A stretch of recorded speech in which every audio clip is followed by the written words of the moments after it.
It has pushed many of us to extremes at one point or another, whether it's our physical or mental health.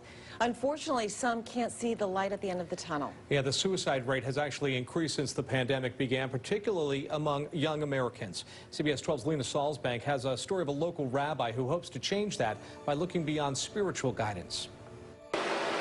B'nai Torah Congregation in Boca Raton remained shut for most of 2020. Prayer books left untouched and chairs empty. It felt like a ghost town in here, for sure. It was a bit strange. Rabbi David Steinhardt says that the 1,400 families that regularly attend services have been hit hard by COVID-19. I've been a rabbi for 38 years. I've been almost 28 years here in Boca.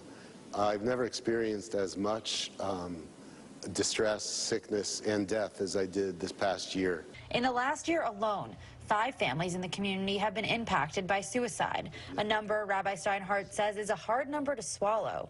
5 separate families in the congregation were touched by suicide. It said something about the times that we're in. It also said something about the power of loneliness. It's why the rabbi is breaking from traditional spiritual guidance only to also stress the importance of mental health services. I am not hesitant for a second to recommend to people to see therapists. I think religion and science share something in common, and that's a desire to understand the truth. The temple has a licensed social worker on site to help guide residents through personal struggles. With a whole team of volunteers, we're calling people in the congregation all the time to let them know that we're here.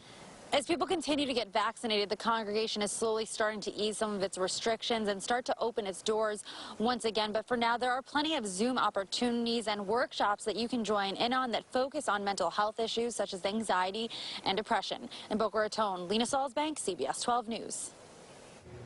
Colonial